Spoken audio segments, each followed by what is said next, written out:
حجت دوران بسم اللہ الرحمن الرحیم اللہم کل ولیک الحجت ابن الحسن صلواتک علیہ وعلا آبائہ فی هذه الساعة وفی کل ساعة ولیا وحافظا وقائدا وناصرا ودلیلا وعینا حتی تسکنہ ورزقتا وتمتعہ فیہا طویلا اللہم انی اسألک بروح ولیک علی ابن ابی طالب اللہم ارزقنی حج بیتک الحرام وزیارت قبر الحسین وشہادت بین یدی القائم علیہ السلام۔ میرے اللہ عظیم مجلس کو اپنی بارگاہ میں قبول و منظور فرما۔ میرے بھائی چاکر حسین صاحب کی توفیقات خیر میں اضافہ فرما، ان کو طول عمر عطا فرما۔ ایک مرحومہ کے لیے دعا کا کہا گیا ہے، میرے اللہ اپنی بارگاہ میں قبول و منظور فرما۔ رب صلی علی محمد و آل محمد، صلوات با جماعت مل کے سارے صاحبان پڑھو۔ اللہم محمد و آل محمد۔ پھر بھی اپنی زبانوں کو معطر کیجئے ذکر صلوات کے ساتھ، اللہم صلی علی محمد و آل محمد۔ اسی طرح مل کے قائم امام زمانہ کی آمد و سلامتی کے لیے بھی سارے مومن مل کے صلوات پڑھو۔ اللہم صلی علی محمد و آل محمد۔ ایک ایسی صلوات پڑھیے کہ جنریٹر چل جائے۔ اللہم صلی علی محمد و آل محمد۔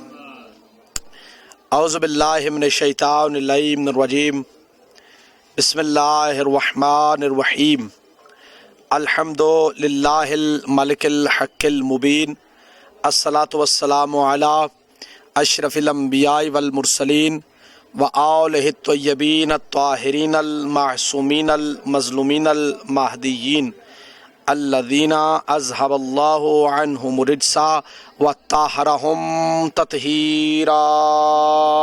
یا سیدہ ادرکنی فی سبیل اللہ۔ ولعنت اللہ علی اعدائہم منکر فضائلہم ومصائبہم وولایتہم اجمعین۔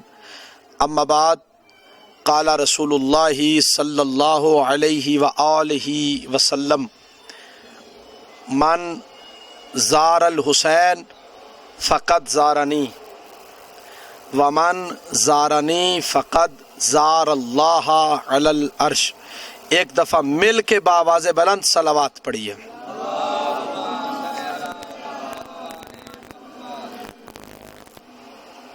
ایک اور صلوات پڑھیے مل کے سارے، صلی علی محمد و آل محمد۔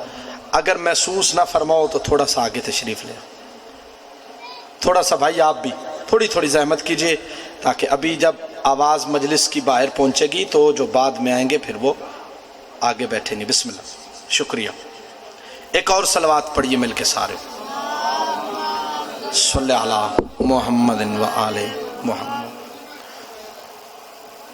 حاضرین ذوقار، موالیان ولی حق، صاحبان معرفت، سب سے پہلے میں دعا گو ہوں کہ آج کی اس عظیم مجلس کو آپ کی اور میری سانسوں کے مالک، وارث زمانہ، سامن الحجج، سرکار علی ابن موسیٰ الرضا اپنے مقدس بے عیب اور پاک دربار میں قبول فرمائیں۔ وہ جگہیں، وہ مکان، وہ مکین تا قیام قیامت آباد و شاد رہیں جہاں پہ ذکر شہنشاہ کربلا ہوتا ہے۔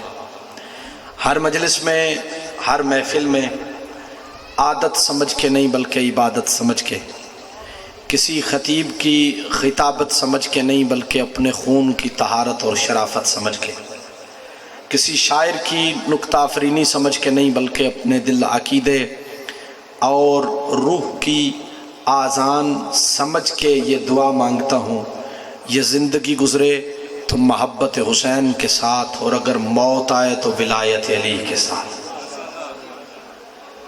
پوری کائنات کا عظیم ترین خاندان، کہ اللہ پوری کائنات کو اپنی ولایت تشریح، لیکن اس خاندان کو اپنی ولایت تکوینی سے پاک رکھتا ہے، اور اسی گھر کے افق امامت کا 12واں تاجدار وہ جان کعبہ، روح کعبہ، تطہیر کعبہ، ایمان کعبہ، کعبے کا بھی کعبہ، اپنے وجہ اللہ سے حجاب اللہ ہٹائیں اور پوری کائنات کو اپنا چہرہ دکھا کے یہ سمجھائیں میں علی کے کردار کا بھی وارث ہوں اور علی کی ذوالفقار کا بھی وارث ہوں۔ دیکھنا آپ نے میری طرف ہے، بھائی جان ذرا میری طرف دیکھیے، میری طرف دیکھنا ہے آپ نے تاکہ مجلس کو مجلس سمجھ کے پڑھا جائے۔ قبل اس کے کہ جو حدیث میں نے آپ کے سامنے پڑھنے کا شرف حاصل کیا ہے اس کا ترجمہ میں آپ کی خدمت میں پیش کروں۔ تھوڑے نہیں میرے لیے بہت زیادہ تشریف فرمائیں، گرمی ضرور ہے لیکن مجلس حسین میں جھیلی جانے والی گرمی آپ کو قبر کی گرمی سے محفوظ رکھے گی۔ رسول خدا نے ارشاد فرمایا زینوا مجالسکم بذکر علی ابن ابی طالب۔ رسول خدا نے فرمایا اپنی مجلسوں کو، اپنی محفلوں کو زینت بخشا کرو میرے بھائی علی کے ذکر کے ساتھ۔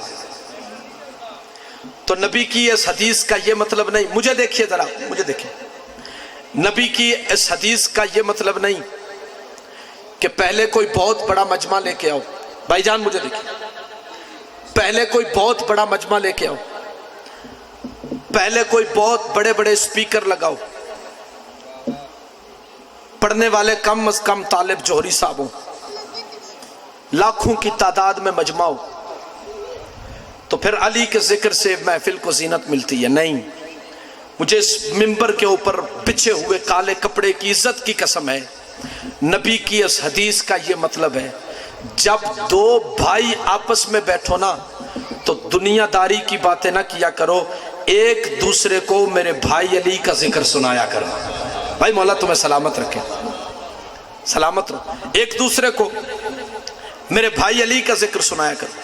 چلو اگر میری بات چند بندوں تک نہیں پہنچی یا میں سمجھا نہیں سکا تو میں ان کے لیے اپنی مثال کو بدل دیتا ہوں۔ نبیوں کے نبی نے کہا تھا اپنی مجلسوں کو، اپنی محفلوں کو زینت بخشا کرو میرے بھائی علی کے ذکر کے ساتھ۔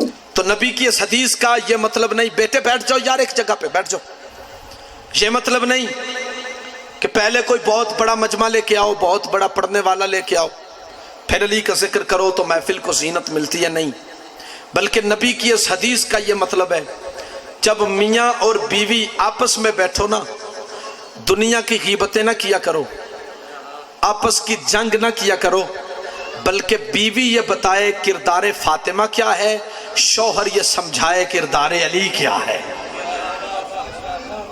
مولا آپ کو سلامت رکھے، کوئی بڑی خاص توجہ ہے آپ کی، گرمی سے بے نیاز ہو کے آپ بیٹھے، ہر چیز پہ موسم کا اثر ہے، لیکن وہ جگہ کہ جسے موسم متاثر نہیں کر سکتا وہ مجلس امام حسین ہے۔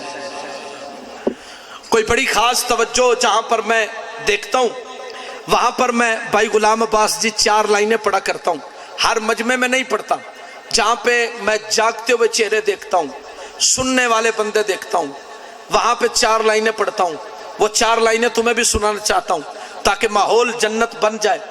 جہاں جہاں پہ بیٹھے ہو اگر میری بات، میرا عقیدہ، بلکہ میں لفظ بدل دوں، اگر میرے الفاظ تمہارے عقیدہ دل کے اوپر جا کے دستخط کر کے تمہارے عقیدے کو نجف اور کربلا لے جائیں تو پھر میری بات کی تائید کر دینا۔ ایسے لوگوں پہ عجب چشم خدا ہوتی ہے، ایسے لوگوں پہ عجب چشم خدا ہوتی ہے۔ چشم فارسی کا لفظ ہے، فارسی میں چشم کا کیا مطلب ہے جی؟ آنکھ کو، سلامت رہی۔ فارسی میں چشم کہتے ہیں کس کو؟ آنکھ کو۔ سارے بولو کس کو کہتے ہیں؟ آنکھ کو کہتے ہیں۔ کسی بندے نے معصوم سے پوچھا کہا مولا یہ بتائیے ہم دیکھنے کے لیے آنکھ کے محتاج ہیں، کیا خدا بھی دیکھنے کے لیے محتاج ہے؟ کیا خدا بھی دیکھنے کے لیے محتاج ہے؟ مولا دیکھ کے کہتے ہیں نہیں۔ اب جس کو مولا کا دیا ہوا جواب اچھا لگے وہ بولے گا۔ مولا دیکھ کے کہتے ہیں نہیں، اس کی وجہ یہ ہے جو محتاج ہو وہ اللہ نہیں ہوتا۔ تھوڑی سی اور توجہ آپ نے فرمانی ہے، ایک مجلس کا ماحول میں نے بنانا ہے۔ جو محتاج ہو کسی چیز کا وہ اللہ نہیں۔ اچھا میں نے آپ سے کہا بھائی میری طرف دیکھیے، میں نے آپ سے کہا میری طرف دیکھیے، آپ نے میری طرف دیکھنا ہے تو کیسے دیکھیں گے؟ بولیے میرے ساتھ، کیسے دیکھیں گے؟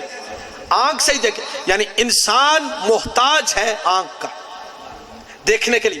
مولا فرماتے جو محتاج ہو، جو کیمرے کے پیچھے بیٹھے ہو، جو محتاج ہو وہ اللہ نہیں ہو سکتا۔ پھر کہتا ہوں جو محتاج ہو وہ اللہ نہیں ہوتا۔ اچھا مولا پھر اللہ کیسے دیکھتا ہے؟ مولا دیکھ کے کہتے ہیں اللہ اپنے علم سے دیکھتا ہے۔ بڑی مہربانی، اللہ اپنے علم سے دیکھتا ہے، اللہ اپنی قدرت سے دیکھتا ہے، اللہ اپنے ارادے سے دیکھتا ہے۔ اچھا بتاؤں اللہ اپنے علم، اپنی قدرت اور اپنے ارادے کے ساتھ کسے دیکھتا ہے؟ ذرا ہر بندہ اپنے اپنے گھر کے کام کاج کے خیالات سے برطرف ہو کے مجلس حسین میں متوجہ ہو تو میں جملہ پیش کرنے لگا ہوں، میں بتانے لگا ہوں اللہ اپنے علم، اپنی قدرت اور اپنے ارادے کے ساتھ کسے دیکھتا ہے؟ ایسے لوگوں پہ عجب چشمے خدا ہوتی ہے کن پر؟ حب اولاد علی جن کو عطا ہوتی ہے۔ آئے آئے بھائی مولا تمہیں سلامت رکھے، بھائی زندگیاں تمہاری دراز ہو۔ ایسے لوگوں پہ عجب چشمے خدا ہوتی ہے کن پر؟ حب اولاد علی جن کو عطا ہوتی ہے۔ اور نتیجہ اور تذکرہ آل محمد کا ہو جس محفل میں، ایسی محفل پہ تو جنت بھی فدا ہوتی ہے۔ اچھا ایسے نعرہ لگا تو واقعی کل تک خیبر فتح ہو جائے گا آپ سے۔ جیو بھائی مولا تمہیں سلامت رکھے۔ کوئی بڑی خاص توجہ ہے آپ کی، کوئی بڑی خاص محبت ہے آپ کی۔ رسول خدا نے فرمایا، جو حدیث آپ کے سامنے پڑھی ہے، رسول خدا نے فرمایا من زار الحسین فقط زارنی۔ مجھے دیکھیں، مجھے من زار الحسین فقط زارنی۔ قبلہ نہ پڑھوں آگے، من زار الحسین فقط زارنی۔ فرمایا جس نے میرے حسین کی زیارت کی اس نے مجھ محمد کی زیارت کی۔ بندے دیوار کو دیکھتے رہ گئے، میں نے کیا کہہ دیا یار؟ من زار الحسین فقط زارنی۔ فرمایا جس نے میرے حسین کی زیارت کی اس نے مجھ محمد کی زیارت کی۔ یہاں تک کہہ کے رسول خدا رکے نہیں، اس سے آگے ارشاد فرمایا ومن زارنی، اور جو ہم دونوں کی زیارت کر چکا۔ پھر کہتا ہوں توجہ سے سنو، کہ جس نے میرے حسین کی زیارت کی اس نے مجھ محمد کی زیارت کی، اور جو ہم دونوں کی زیارت کر چکا وہ ایک اگلا عقیدہ بنائے کیا؟ اس نے صرف میری اور میرے حسین کی نہیں، فقط زار اللہ علی العرش، وہ ایسے ہی ہے کہ جیسے اس نے عرش معلی سے اللہ کی زیارت کی ہے۔ تو پھر میں اکثر یہ کہتا ہوں پھر جو بندہ کربلا معلی سے امام حسین کی زیارت کر کے واپس پلٹے، یا زیارت امام حسین کے لیے اپنے گھر سے نکلے، پھر اس بندے کو زائر حسین نہیں بلکہ اس بندے کو کم از کم توحید کا زائر کہنا چاہیے، کیونکہ وہ سلامت رہی ہے۔ رسول خدا کے اس فرمان کی روشنی میں اللہ کے عرش معلی سے اللہ کی زیارت کر کے واپس پلٹتا ہے۔ آپ کے اور میرے 8واں امام سرکار امام رضا علیہ السلام کا زمانہ تھا۔ میرے مولا اپنی محفل میں تشریف فرماتا، اپنی مسند پہ تشریف فرماتا۔ ایک بندہ ہے جو ایک وقت میں تیرے چھٹے امام کا بھی صحابی ہے، تیرے 7واں امام کا بھی صحابی ہے، تیرے 8واں امام کا بھی صحابی ہے۔ بڑی غور کے ساتھ یہ بات میری سنیے گا، پتہ نہیں چند بندے میری طرف کیوں نہیں دیکھ رہے، ادھر ادھر دیکھنے۔ ایک وقت میں 3 اماموں کا صحابی مولا کے پاس ہے، آ کے کہنے لگا مولا 80 سال سے اوپر عمر گزر گئی ہے، 80 سال سے اوپر۔ مولا جب میں اپنی گزشتہ زندگی کو سوچتا ہوں، 80 سالہ گزشتہ زندگی کو سوچتا ہوں، تو نے یہ بھی کیا ہے، تو نے یہ بھی کیا ہے، تو نے یہ بھی کیا ہے۔ مولا جب میں اپنی گزشتہ زندگی کو سوچتا ہوں تو اپنے آپ سے شرم آ جاتی ہے، تو یہ بھی کرتا رہا ہے،